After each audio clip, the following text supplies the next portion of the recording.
The banking concept mythologizes, right? Right? It mythologizes reality, and the problem-solving model demythologizes. And what's the myth that's being told, right? The myth that's being told is that there are better and worse people, right? That the oppressor is better than I am, that we are more violent people, that we are more socially destructive people, that we are more ignorant, that we're not as good, that we're not as smart, that we don't have the capacity to do X. You know, it's that. It's the prescriptions in the world that are used to control those who lack power, right? Obviously, the prescriptions of those who have power have a significant impact, right, in framing, right, the existence of those who don't have power. So what they say I am, if they have power, and if I accept that, is going to be who I am by default. It is only a recognition that I recognize that this is just a story you're telling me, right? It's not the true, this is not what I really am. You know, Black American,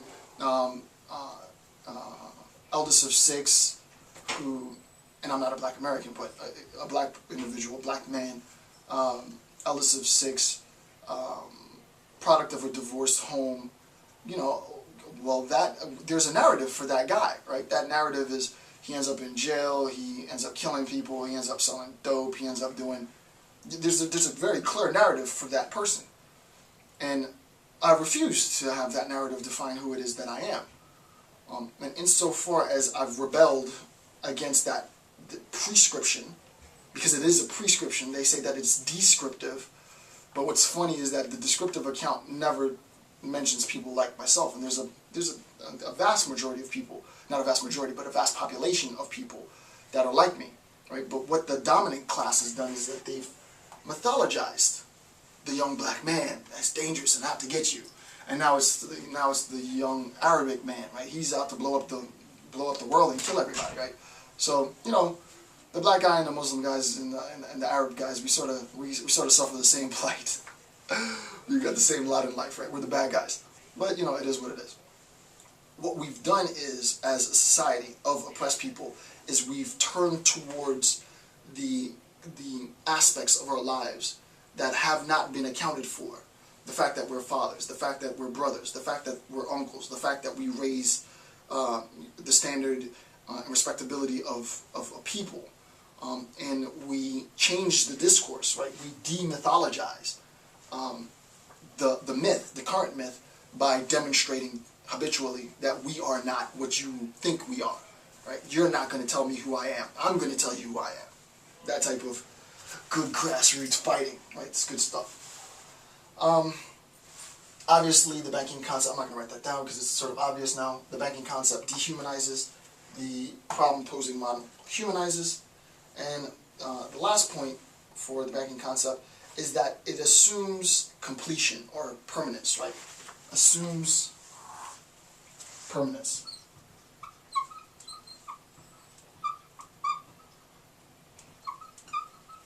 Right? It assumes permanence. It assumes a fixed state of affairs. It assumes if you're a young Black man living in America, living in a inner city, in an impoverished community, in a single household, all the demographics that identified who I was as a kid, then here's your story, and there's no getting out of that. It's permanent, right? That state of affairs is the state of affairs, you know? 90% of y'all, 80% of y'all, whatever the percentage might be, are going to turn out to either be dead or in jail. You got your options. There you go. It's the assumed position that if you see someone in an airport and he's wearing a turban and he has a big beard, that he's going to blow up the plane, right? So I look at that guy and I'm like, oh my goodness, that he's coming to kill us all. Without recognizing that, you know, the young Black kid in the middle of the inner city and the guy who's on a plane with a turban and a big beard are human beings, right? These are people, and that we need to recognize them as such, as people, right? We recognize them for their existence as exactly the same as everyone else. But as soon as you say that, then you evoke controversy because well, you can't be ignorant, and you gotta, you have to pay attention, and there's threats everywhere, and so on and so on and so on, right? In no sense do I think I'm going to resolve the conflict. All I need to do for the analysis is to address it. And as far as my interpretation and my account of Freire, it's better for us to side on a charitable side of humanizing the other rather than dehumanizing the other. And if for me personally it means that the black guy robs me, right, and tries to kill me, or the Arabic guy tries to blow me up, well, I would rather side on the side of recognizing the humanity of another person.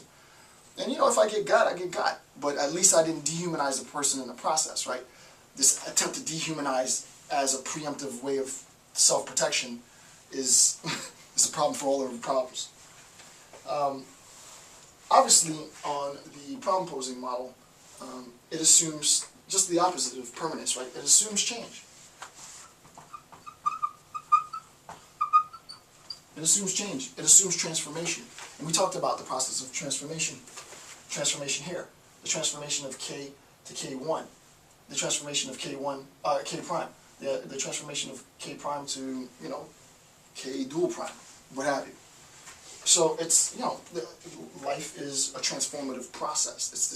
There is no static, indoctrinated way of existing. We're human beings and we change by definition.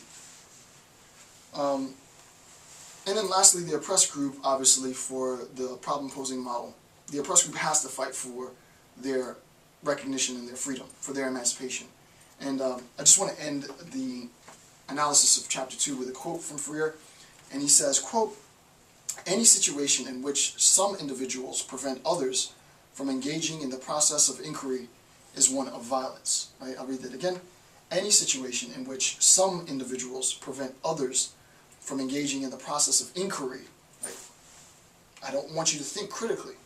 I don't want you to inquire. Don't ask questions. Just do as you're told, is one of violence, right? It doesn't seem like it's a state of violence, but for Freire, that denial of inquiry for another is a state of violence.